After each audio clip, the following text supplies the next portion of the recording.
coronel de l'exèrcit. Què et sembla? Que no ets tu, eh? És el que vindrà ara. No vindrà a tenir ningú, no, de moment? No ho sé, depèn. Ara ho veurem. Pedro Baños, bona nit. Buenas noches. Endavant. Es que no sé si lo sabe, pero llevamos como 2 horas, más de 2 horas, hablando de Cataluña, del procés, del juicio del 1 de octubre. ¿Usted cree que realmente ese es el reto más grande que tiene España en este momento? Pues muchas veces tenemos que dejar de mirarnos el ombligo y abrir un poco el espectro. Y hay que pensar que tenemos graves problemas estructurales que nos afectan a todo, cuando digo a todos, digo a toda Europa, y que nos deberían preocupar muchísimo más, y a los que no prestamos atención. Estamos hablando de problemas como el envejecimiento de la población, estamos hablando de problemas de lo que significa las migraciones, o podríamos hablar incluso del agotamiento al que estamos llevando al planeta, que estamos cada vez agotando más sus recursos renovables, y todas esas cosas nos deberían, como digo, preocupar mucho más, que hay veces que entramos en debates excesivamente fratricidas que lo único que hacen es debilitarnos e impedirnos hacer frente a estos problemas mucho más importantes. Es mucho más grave, mucho más peligroso para España todos estos problemas que acaba de mencionar que no el procés. Mire, yo lo voy a siempre para dar datos concretos. En el tema de la demografía, hace 40 años en España nacían 400.000 niños más al año de los que nacen ahora. Pero es que hace apenas 10 años nacían un 30% más. E incluso este año, cuando acabe 2018, se sigue la tendencia y queda ya muy poco tiempo para que finalice el año, habrán nacido un 7% menos de niños. Si eso tenemos en cuenta que además España es el segundo país más longevo del mundo y probablemente seamos el primero en muy poco tiempo, superando a Japón, y además con la esperanza de vida que se va ampliando afortunadamente cada vez más, significa que tenemos unos problemas estructurales tremendos que es que nos van a volver locos en muy poco tiempo. Y hablando, por ejemplo, del tema de las migraciones, piense usted, Laura, que el continente africano duplica su población cada 20 años. Cada 20 años.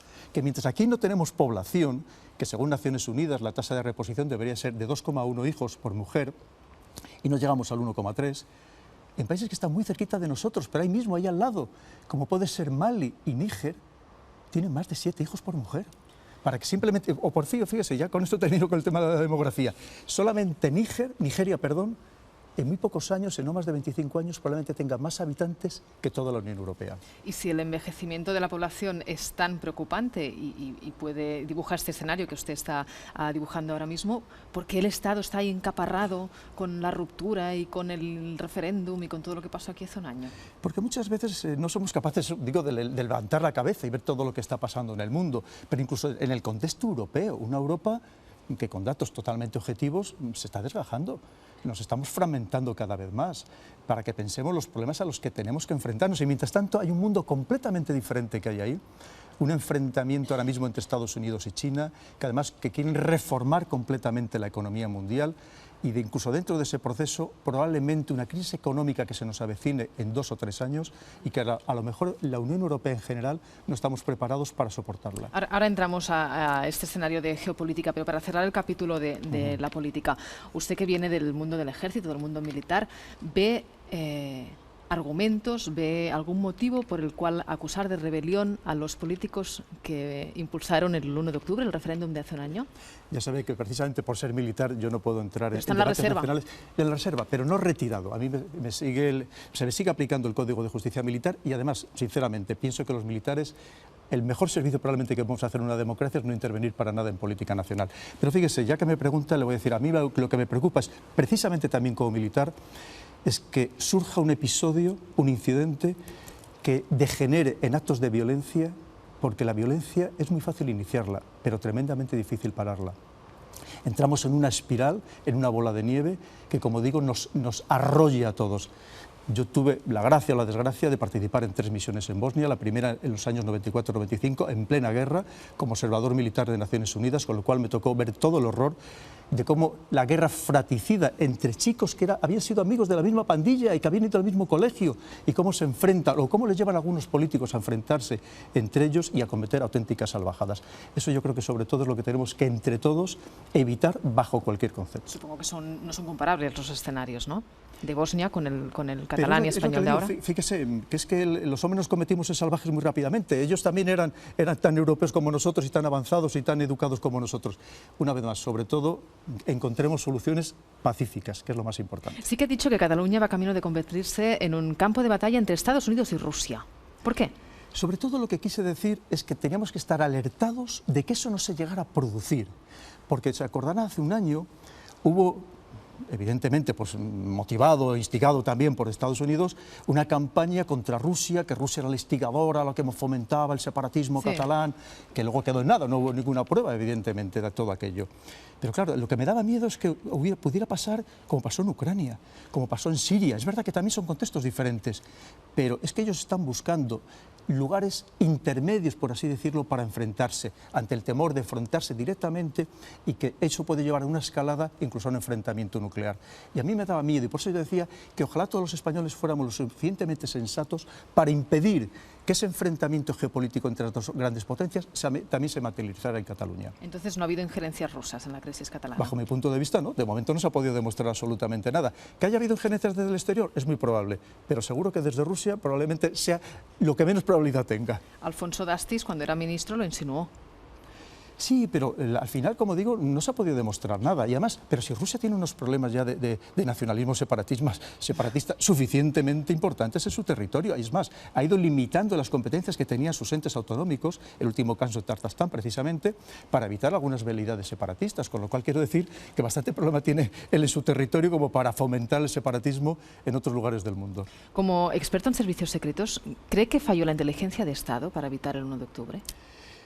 Mire, una cosa es la inteligencia y otra cosa es el uso que hacen de esa inteligencia los políticos. Los servicios de inteligencia españoles no tendrán todos los medios tecnológicos que tienen otros servicios de inteligencia punteros, pero en calidad humana al máximo nivel, igual que cualquier otro servicio de los mejores del mundo. Pero claro, ellos presentan los informes y luego los políticos hacen otro uso completamente diferente en algunos casos. Quiere decir que quizá sí que detectaron dónde estaban las urnas, pero los políticos no supieron qué hacer. Como digo, no culpemos al militar o al servicio de inteligencia muchas veces de decisiones que son cuestiones políticas. Sí que parece que funcionó bien la diplomacia. Ningún Estado reconoció la independencia que se declaró brevemente en Cataluña. ¿Es esta la función de la diplomacia española?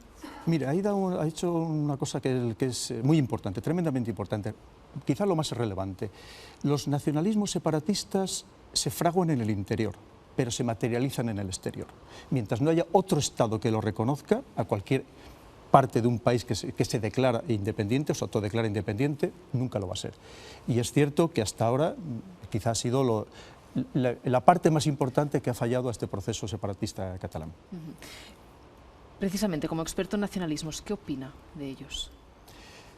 Pues ya le digo que sí que lo estudié, además muy a fondo todo el tema. Mire, los nacionalismos, lo primero que hay que tener en cuenta es que es un sentimiento.